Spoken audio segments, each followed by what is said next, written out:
Good morning, crypto warriors, and welcome back to the Gentlemen of Crypto episode 134. Yeah. Today is Thursday, March 29th, and I'm King. And I'm Bitcoin Zay, and we're here to bridge the gap between cryptocurrency and the community Monday through Friday at 10-ish. 10-ish. Right at 10. Is going, yeah, we've been doing 10 o'clock strong for like, yesterday we slipped up, but we got about 5 days straight of it, though. Oh, yeah. What's going on, Jamal J, Madam Crypto, P-Man Van, Dan the Man 03, Sergeant Crypto, Alisa Ellery, Symmetry. What's going on, everybody? What's up? The Game Peeper. And today we're actually on Instagram Live as well. Shout out to Bitcoin Hippie. He was telling us the audience in Instagram is pretty big, and there isn't a lot of good, knowledgeable people talking crypto in it. So we decided to jump in. We'll see how it goes for the next week or two as we test it. So you can watch us there as well. But of course, YouTube is our main platform. Oh, yeah. Share it with all the models so we can get our follower count up. We need about 6 or 7 good models. Let's get like 60,000. Oh, you going 6 or 7? Never mind, 6 or 7. 6 or 7 good models, and that'll get us to 100,000. There we go. Smash that like and share button. Of course, thank you, people. P-Man Van said, did you recover from the birthday festivities? Oh, yeah, I'm all good, brother. Yeah. All good, yeah. Got some stories from that night, too, whenever at the next meetup from some of the people we saw at dinner. Let's just say that. Yeah, that's all. We don't want to put Hollywood people on blast, but there's some interesting things going on that evening at the restaurant. Hey, people in Hollywood be lying. They be lying. All right, for the free Bitcoin yesterday, who won it? For the free Bitcoin, we wanted our followers and everybody who viewed to leave us a comment on our podcast. Let us know, what we could do better, what you like about it. So the winner is NY Dude in Cali. Thanks for your comment on the iPod or iTunes show. Thank you for viewing our podcast. And of course, like I said, we'll be sending you that free Bitcoin.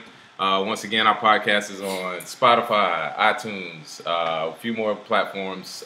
So yeah, definitely tune in there and hear the Gentlemen of Crypto on your drive to work or drive leaving work if you miss us in the morning. So there we go. They said A1 Dub said have one dancing in the background kitchen. Have a couple of the Graham models back there in the kitchen cooking up breakfast as we do the morning show. Hey, y'all better quit playing. Y'all must know who we are for real. We will have this set up tomorrow morning. No, I'm just kidding. No, we have a new show. I'm ignoring all of this. All right, Bitcoin price. Let's talk Bitcoin price a little bit. We know people are going crazy. It's dipping. What are your thoughts? From if you are in the KRBE digital assets group, you would have seen some of the bearish sentiment that we have for most of probably the past month since we've been in operation. And personally, I think that the price is definitely doing what we expected it to do as far as a correction. However, at certain levels, you're starting to see higher lows. So there are some people that are saying, from a bullish standpoint, this may be the next week coming up, maybe the turnaround. However, like I've always said before, whenever you're dealing with a speculative asset, you always got to make sure you're safe, make sure you don't over leverage, and don't lose your whole stack before the next bull run. Because when it does happen, we are pretty confident that it will be the biggest that has ever been. So.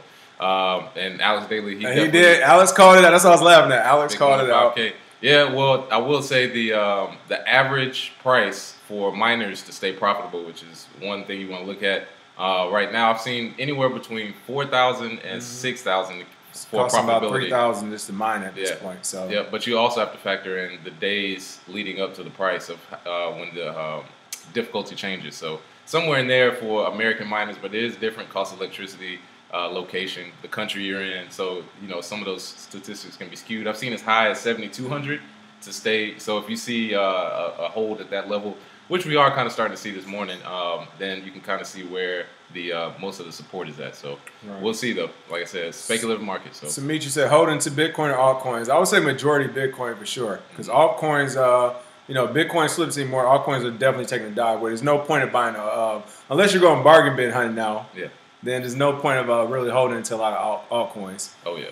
Because if something does come through when it comes to Bitcoin or Lightning Network and all that good stuff here in the next month or so, and it does skyrocket, then the altcoins are definitely going to drop even more.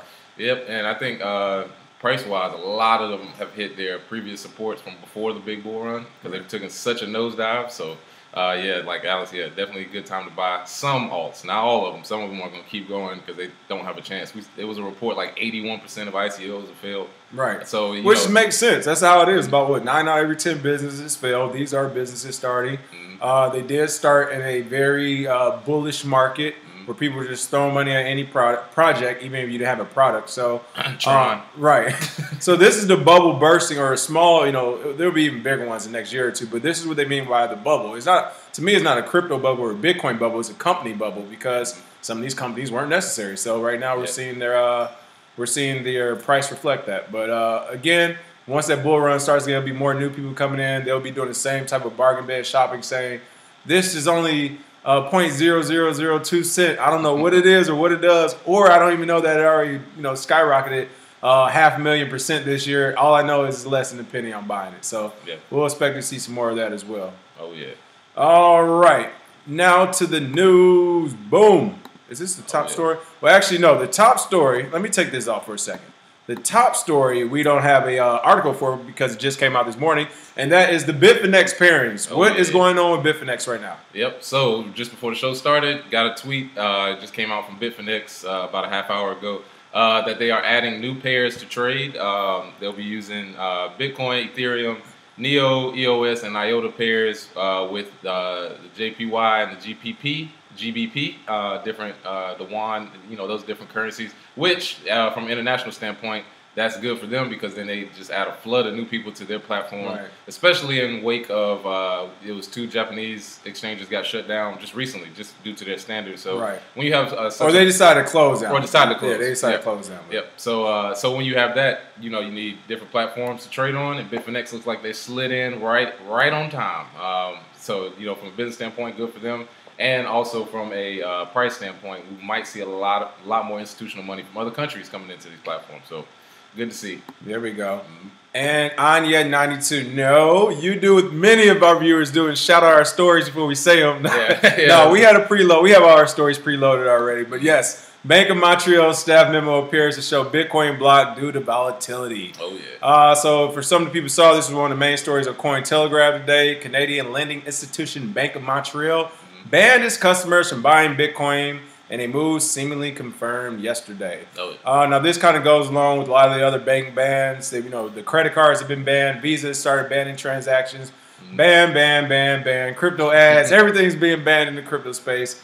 What's your thoughts on Bank of Montreal staff doing that? Well, I read the memo, which was funny because they didn't actually give They didn't any say reasons. why. They didn't say Nothing. any They're reason just why. like, Right? no, you can't buy it. No credit card, debit card, check, cash, coins, nothing. They said the reason is volatility, as you can see here. Yeah, the volatility argument is hilarious because it's always in the opposite direction. Because if the volatility was great and everybody was making money, then all of a sudden it wouldn't be a problem. Then it's going down. Oh, we want to protect you because see the price fell. But the biggest part to me is from a business standpoint, if more and more people are wanting to buy crypto, why wouldn't you allow it as a bank? Like, I would be doing everything in my power to allow people to buy crypto because that will actually bring customers from other banks. Like, well, this bank ain't messing with this bank supports this. At least I know I can bank with them and do the crypto thing. Yeah. And I mean, if you're going to get ousted anyway as a bank, you might as well get some extra profit on the way down. Right. Well, I mean, honestly, a lot of these banks are talking. They really think, and a lot of people say this, they say it won't be a totally crypto environment in the future. It'll be crypto and cash. If a bank truly believes that, then be the person to service it, like you said. But yeah, you can see in the quote here, the bank came out and said, this decision was made due to the volatile nature of cryptocurrencies and to better, I'm sure you all are tired of hearing this just like us, and to better protect the security of our clients in the bank. I am tired of banks, regulators, and everybody else telling me we are doing this to protect you and provide security for you. No one is asking you for that. We're asking to use your cards to buy the crypto, not for you to protect us or our security. No protection. So again, we know this is another excuse. They don't want to come out and straight up say this thing is putting us out of business, so we're not going to provide it. They're saying it's to protect you, but yeah, of course. But honestly, I don't think Montreal is a super big place for it to happen. However, it is just one bank in one city. So some of the bigger banks have stopped credit card payments for cryptocurrency. However, you can still actually purchase, through the bank account that's connected to whatever Coinbase upholds. So honestly, like I said, we said this many times before. I'm tired of using banks anyway. I really can't wait until crypto has all the mechanisms needed to where you don't need to use a bank, where I can pay rent, buy stuff, whatever, and just straight crypto. Because again, I mean, it's really no point for them at this point. It's no point for banks. And if I was some type of multi-millionaire, multi-gazillionaire, I would not want to keep Like if I had 20, if I was sitting on 20, 30 million plus, I wouldn't want to keep that in the bank. Period. Nor would I want to keep it in fiat. So a local bank. I'd rather keep it in diamonds or something before. You know what I mean? So. Oh yeah, keep it in Beanie Babies. Right, there we go. U.S. pioneers blockchain election voting with West Virginia mobile trial. Oh yeah. So I won't say pioneers, but they're definitely one of the first to really test it out and put it out there. But what is going on in West Virginia and the election voting there? Oh yeah, so for all my military people in West Virginia, Yeah. they're starting the trials for the next state senate election to allow you to vote using an app from a company called Votes. They actually got $2.2 million in investment nice. a little while ago, and it's basically a blockchain application used for voting for people who want to send in their ballots from home. They don't, absentee ballots. They don't want to, send it in and it's too late, or they send it in and maybe something's changed because people have conspiracies. So with the blockchain, you already know it's an immutable ledger. It can't be changed. So they'll test it out. I think, if it's positive, then they'll try and expand it. But people, you got to see, this is the beginning. Right, everybody's testing it. Everybody's trying to do it. If you have a state senate vote going, towards the block, which is crazy because we should have had an app for voting. However, without the blockchain ledger, you could always have somebody edit, delete, change votes and whatnot. So with this technology, this is just the beginning. This is just the beginning of how we can use blockchain for everything. And you know what? Not to knock them, but I was pretty surprised to see West Virginia was the first state to really kind of do this because, it's West Virginia. Hey, but man, we'll try anything. Hey, props to West Virginia. That definitely, I would have thought it'd be someone like, not D.C. because, they're too ingrained, but one of the bigger cities. I would definitely thought one of the bigger cities, New York, Chicago or something. Somewhere in California, but probably not New York. Maybe Hayden in New York. Yeah, they do hate New York. But you know what I mean? One of the bigger cities. So to see it come out of West Virginia and try this, amazing. Good stuff, and I can't wait to see how it develops for sure. I wonder if they had to keep the volume at a certain level. Like, it can only be a certain number of people. So probably that's why they said military voters. Military, right. Yeah. So we keep it under 1,000 or so. I think it's a twofold reason. It's to maintain the amount of people and then also the security of it. Because if you're only saying this blockchain voting is going to be allowed to military voters, the chances of one of those voters really trying to manipulate the system, you go to that military jail, that's a different story. So I don't think nobody going to play with that. Yeah, exactly. They're service members and they're like, hey, this is actually a chance for us to try this out, especially to deploy it. So, oh, yeah, absolutely. We'll see what happens with it. That's tight. This story, of course, Bitcoin's has talked about this a lot. We both love this story. Students are increasingly using financial aid for purchasing cryptocurrencies. Oh, yeah. Let's see. Been saying this for years. Yeah, I mean, everybody's been saying it. College students for years. I wish. When you get these student loans, it looks like they have been using their student loans to literally go and buy crypto. A survey was done, it looks like by the Student Loan Report, where they asked students, have they used loan money to do it? And it looks like about 20% said yes, they've already done it, and a lot of others said they thought about it as well. I think that number is actually higher. Oh yeah, because I think some of them didn't want to admit to it. Like, all right, I'll tell you what I'm doing. I didn't trust surveys. I didn't trust. You know what I mean? Like, this is gonna be anonymous. Yeah, I'm like, of course, I'm buying books and new school supplies. Right. I got kegs sitting right in the fridge. So it says here, if lenders were to get wind of the risk the students were taking, they could issue tighter controls. Of course, that's what credit card companies just did. They kind of mentioned the credit card thing with it. But what's interesting is some of the comments on here. I'm going to show you the comments because this shows you how much people hate. Now, here's the crazy thing. This is a story about students using their own loan money. That's their personal student loan money to buy Bitcoin and crypto. It has no other bearing on what no one else is doing in their life. So I don't know why anyone would be upset with that, right? I mean, I can understand if you work for the credit card company or if you actually own the credit card company and lending company. But since majority of people on these sites don't and they're just casual viewers, again, I don't see why they get so excited. Stop pocket watching. Right, stop pocket watching. I love that. But what I want to do is illustrate some of the comments. This one guy, Chris, is basically saying this is just plain stupidity if kids... And another thing, I hate when they call college students kids. If they're old enough to vote, they're old enough to fight an award, they're not kids. They're young adults or just adults. Because honestly, Mark Zuckerberg, when he dropped out, Bill Gates, when they dropped out, they became billionaires overnight or whatever. Not overnight, but they became billionaires. They company. Were they still kids? You know what I mean? Exactly. I don't think so. So this guy, this one hater, Chris, said this is just plain stupidity. If kids are doing this blatantly, disregarding the warnings spread by all, basically, they said don't invest your entire fortune or invest what you're comfortable losing. Since apparently this commenter knows how much these students have in their bank account. Yeah, exactly. Right? He said then they are going to be in for a rude awakening my parents would have put their foot up my blank if I ever had done something like that. So I see why you're timid and you're a diddly game Ned Flanders. Your parents have scarred you at a young age. But this second comment I love because this guy blindfolded, or the girl, whoever, blindfolded was like, LOL, you know, the college students are competent enough to pick a college, competent enough to pick a career, competent enough to vote, but not competent enough to invest. Yeah. That is the root. Right. That is what I wanted to highlight. That's the root of everything right now. You got U.S. regulators, you have credit card companies, you got the Canadian bank now. You have everyone trying to tell others how to spend their own money. I don't care if it's the money you got from a loan, an investment, your parents passed it. I don't care where the money came from. If it's your money, and like they said, you can pick a college, you can pick a career, you can go choose you hang out with, where you travel to, you can go vote, you can go serve in the military, you can fight wars. But I can't invest my own money how I want to, no matter how risky it is. I can go broke when I'm 18. Right. Somehow I can't make no money. Yeah, that's retarded. But I will say, somebody brought up, if you saw the article about the Howard financial aid student, Tyrone Hankerson, apparently stole $430,000 worth of financial aid. And he has a bunch of pictures of him in like Gucci loafers and like cashmere sweatsuits and whatever. And like he's like on a boat in a mink or whatever. But somebody said he should have invested in crypto instead of trips. Hey, you're right. If he would have took that money and put it in Monero and Bitcoin and some other stuff, he probably would have had millions by now. But on top of that, it would have been harder for them to catch him because he was making $60,000 transfers from and grants.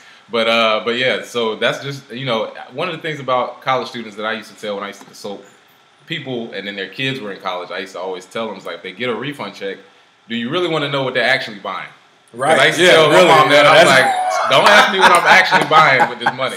Because if I had to choose between what I used to buy when I was in college versus crypto I would have been all in crypto. Yeah. So, and I mean, I graduated 2011, which was, you know, very early in Bitcoin time. But if I had known, you know, around that time, the price was like $10 for Bitcoin, I definitely would have bought. And now, you know, this is 7 years later. So imagine in 2025, when there are kids in college right now, that was like, oh man, yeah, I got it under 10,000 way back in the day. And then people are like, oh yeah, that was great because they got the most time. You have more free time than you ever have in your life. The refund money, you have to pay it back at some point. But how great would it be to be able to make enough money to pay off your student loans before you get out of college, which is a possibility. I mean, it is a speculative market. It is a risk. It is a gamble. I wouldn't go all in, but I mean, I wouldn't put down 18 or 19-year-old for putting a little bit in crypto when what other option do you have? Get a job? Have you seen the market? Well, I was about to say, I know in college, them jobs are paying like $9 an hour, so garbage. That's not happening. But my thing is, you know, regardless, even if, you know, they try to invest in crypto, let's say they bought Ripple at the top, they lost their money, whatever, right? At the end of the day, from when I'm, you know, the perception I'm getting from, you know, at least the United States and all these people and their student loans and stuff, is that they're in a deep hole already. So I mean, honestly, if you, back to President Trump, what do you have to lose? Listen, if you're in a deep hole, you might as well be swinging for the fences. All right, stop swinging for these little base hits, hoping you get on first base, and start trying to crack that thing out the park. So, yeah, if a student right now, let's say you're a junior in college, you're already $40K in debt, $30K or whatever. You should just drop out and go work. But let's say you want to finish strong, then yeah, go ahead on that next refund check, $2,000-$3,000, put half of it, 3/4 of it into crypto. Why not? Yeah. I mean, you're gonna be an extra $43,000 in debt after 40. Yeah, like, exactly. come on, like, come on. If you can't pay back the 40, you're gonna have problems at 43. All right, like that's plus electricity is free at a lot of these dorms. That's the best place to mine. You set up a mining rig in these dorms, have it popping in there, and then they paying for the electricity. So I've been telling people this for years. Finally, people are coming around to it. However, like we've said before, you always have Ned Flanders Jr.'s ready to stomp on anything kids do, which is hilarious because some of these kids might end up richer than their parents by the time they graduate. So, hey, it'd be interesting to see, but I think it's way more than 20%. Yeah, I think that's a pretty exciting story. And to kind of go back to that voter fraud or voter stuff in West Virginia, thanks for the info, Kobe Fields. Kobe Fields said they've actually had voter fraud since the state's inception. So that's why it's not too surprising they implemented it. Did not know that, but great fact to know. Thank you for that. Good to know. All right, Germany. National Tourism Center adds cryptocurrency payments for services. Oh, yeah. There we go. Come on in. Come on in. The German National Tourist Board, the GNTB, is now accepting Bitcoin and other cryptocurrencies as a form of payment for its services. Cointelegraph auf Deutsch reported March 27. Basically, they said within our strategy for digitalization, I'm gonna mess it all up. digitalization, we continuously look at the most recent technologies and trends and see whether they can be implemented into our company, said Petra, their CEO. Oh, yeah. Again, it's just one of those stories that is good to share and is good to see. You know, people always say, well, you can't buy anything with Bitcoin or crypto. You can't spend anywhere. And we keep telling you, yes, it takes time, but every day there's a new merchant. Every day there's new countries trying to adopt it. And this is another example where it might be something that many people might not use, or whatever. It might not be huge, but it's their national tourism center for an entire country. Yeah, that's big. That's big. When you travel, I mean, crypto is one of those things that actually makes more sense to use in a place like a tourism center. It is, sure. Because if people coming from out of the country every single day, and you can carry crypto everywhere, you know, honestly, that is a better form of payment. And, you know, once we work out the kinks, confirmation times, you know, things of that nature, people being able to use it, that's all going to fall in place. Because if you're traveling out the country, first of all, who wants to exchange money everywhere they go? And then when they get there, you have to use their money as well. So somebody said their bank is in trouble too. So, hey, like I said, crypto may be a better option. And it starts with things like the tourist center and then the museum. And then next thing you know, people are accepting places to eat. Yeah, they're gonna be like, if it's this easy here, why don't we just do it everywhere? Yeah. Next thing you know, they're gonna be asking, like you said, every time they go somewhere. I mean, for those who travel a lot, then you already know if you try to exchange your money in different countries, you are getting hit with like almost 15 to 20% on the dollar. So you go in these airports in these different countries, or even in the U.S., you get here and come to L.A. or whatever, or you travel abroad and you got to go exchange all that money at the airport counter.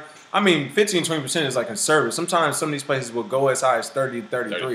Yeah, right? They will go 33, 35% on the dollar, people. So that's like 35 cents per dollar, 20 cents per dollar. Especially if you show up dressed like Tyrone Hankerson. Right. They look up and down and be like 45%. But the point is, you know, again, it's one of those things that the fact that this antiquated system is still here. They are still able to charge 30% to exchange foreign currency. Makes no sense where you don't even need to exchange anymore. The only thing you need to exchange is other cryptos, and we have those atomic swaps now that makes that very easy. So, yeah, absolutely. Moving forward, can't wait. Another great story coming out of the crypto community. OmiseGO and Vitalik Buterin, of course from Ethereum, donated $1 million in crypto to charity for Ugandan refugees. East Africa-based charity Give Directly has expanded into cryptocurrency with that $1 million donation. It looks like they did that on Tuesday, and it looks like it will go to an experimental scheme amid directly at refugees, providing 12,000 grants to families in Uganda. Yeah. Huge news. Oh, yeah. Huge. They said while cash transfers have been used in humanitarian context before, this initiative is a significant departure from the status quo because we're giving families transformative amounts of money versus small subsistence amounts.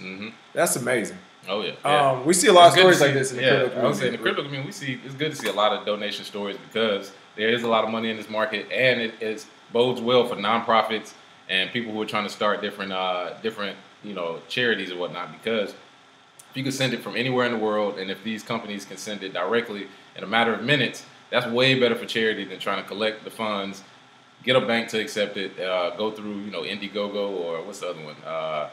Where people send them, I forget, but it's way better than that. So I mean, if you put it out there, all you have to do is put a public address with a wallet. Boom, people can send you money from anywhere in the world, and for regulation's sake, you can write it off on your taxes and all that. So I'm pretty sure that may be one of the reasons they do it. But I know in Africa there are a lot of places, Uganda, Zimbabwe, Ghana. They have a lot of places with charities where you can send crypto, and that's just the start. If they're getting it in charity for crypto, what do you think they're gonna start doing with it? Spend it. And then what they're going to use it for, get some of these companies to accept crypto, somebody who has water, somebody who has food, somebody who has blah, blah, blah. So, yeah, it's just, sneaking in.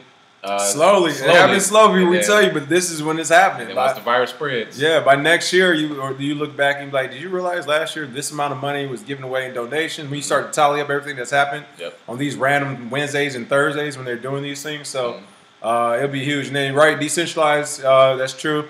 Ripple did donate $29 million to schools. Hopefully they donated it to financial literacy. But no, they did donate that money, so good for them as well. Again, it's the crypto community giving back. It was huge. Absolutely. Anya92 was saying the Deutsche Bank might get nationalized by the government. And Shinobi was saying correct. Okay, good stuff.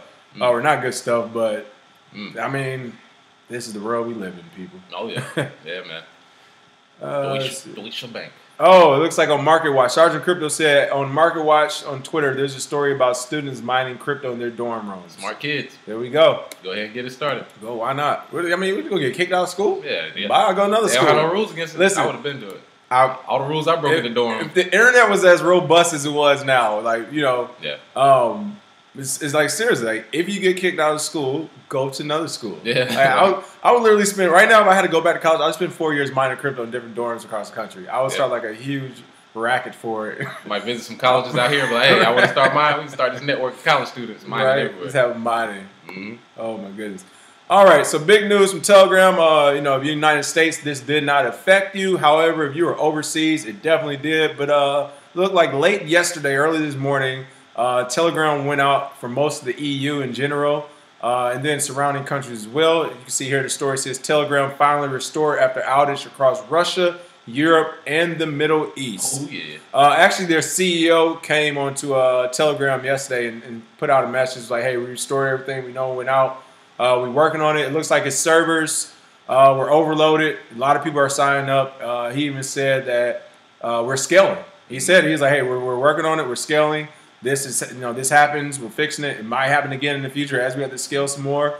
But again, this is something that's happening all across the space. I think they did a great job of acknowledging it, and then he came out and said something about it as they were fixing it. So I think that's pretty cool. Oh yeah, somebody said NSA hack. Right, for real. Hey, baby. Hey, finally got him. Yeah, that's all it takes. That one blackout. We in there. Like, Let's go ahead and sit dormant for the next 2 years. Somebody put their password as admin. Yeah, but you know, for some people, fortunately, and here's a little heat map too. It went out. Wow, that is a lot of people signed up. Fortunately, you know, we are in this bear cycle, so there's not like a crazy amount of trading going on. But something like this would be terrible. You know, if it was a bull cycle, everybody's trading left and right because a lot of people do go to Telegram for trading. And I can only imagine some people really lean heavily on it if it were to shut down for like 8 hours. Yeah. Hey, we'd be like, Houston, we have a problem. Yeah, exactly. That's why we moved that's why we have our services on Discord. Yes. Yes. But yeah, it's all good. I think for the most part, Telegram is going to get challenged because they've challenged people. Right. We're not going to get rid of the encryption. We're not going to change the privacy.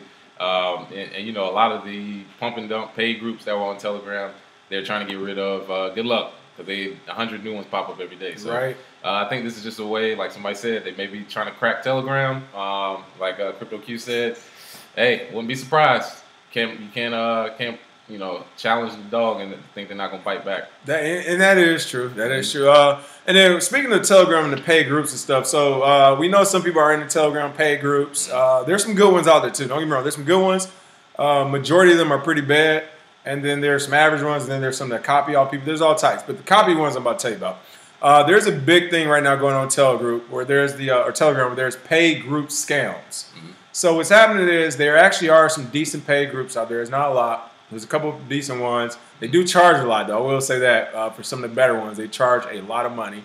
But there's people who are trying to get into the groups and to get screenshots from the groups and then act like they have their own group, act like they're the same group. So let's say the Telegram group name was Telegram Pumps. Then someone else would literally just try to take their screenshots and go Telegram Pumps and have you send your Bitcoin to their address. Yeah. So just be careful if you are going on Telegram to get in some of these paid groups or whatever groups, signal groups, learning groups, whatever. Just make sure it's from the right people. Contact the admin of the group.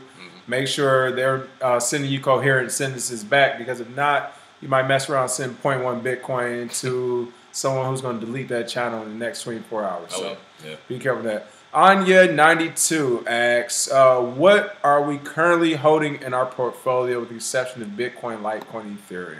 Oh, yeah. Well, mostly Bitcoin currently, margin trade stuff. But as far as altcoins that we're looking at, in our newsletters, we put a few altcoins that we're looking at. Zcash, Monero, Privacy Coins, as well as, let's see, what was the other one we just put in the new issue? Binance Coin, Qcoin shares. All right, that's some good one. We got that's some good ones. That's about all we can tell you. So, yeah. Like I said, we got a few in there. Not too many, like we said. If you're trading 20, 30, 40 alts, that's way too many. Right now isn't the time to be trading a lot of alts. No. But, there are a few that we have definitely seen the trend, and some of these charts are pointing upward. Also, long-term, mid to long-term holds is, what we suggest. But privacy coins and different coins for exchanges, along with a couple of them. But you'll have to join the group to find out. Yeah, again, if you join our digital assets group, you all can see more there. We're available 24/7 on that too, so you can ask all types of questions if you want to get a little bit more in detail as well. Absolutely. And with that being said, for the free Bitcoin today, what are we doing? So for the free Bitcoin today, I want to keep the conversation going with the college students using crypto. What are some possible ways that they could use it? I know we put out mining. Maybe they could have trading groups within the school. Maybe they could use resources. The whole school were to put their back behind crypto. Come on. Or a computer science class. One computer science class could literally come up with an idea for everybody in the computer science major to make money from it. Maybe build an app or a DApp, something like that. Maybe Lightning Network payment channel, whatever. Put an idea of how college students can use crypto. Put your public address, and we'll send you that free Bitcoin. There we go. And real quick, speaking of the Lightning Network payment channel, an article came out super long. Some of the things were off in it, but in general, their whole thing was, can the Lightning Network be centralized? Now, who's to say yes or no right now? They basically were trying to compare it to mining and that eventually bigger companies will want to own payment channels and stuff. Now, that isn't far-fetched. And with that being said, I know Bitcoin's already said we're working on getting something out there for it. But if you do have the free time, you want to learn and have the resources, then go ahead and start a channel.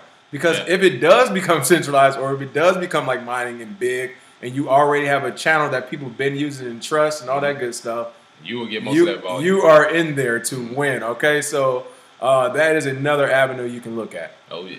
Other than that, I think that is all for the day. Again, we love constructive criticism. So for those watching us on Instagram, we're usually on YouTube. That's our primary method. You can go ahead on YouTube and subscribe and leave us a comment. Let us know what we can do to get the videos better or what you'd like to see.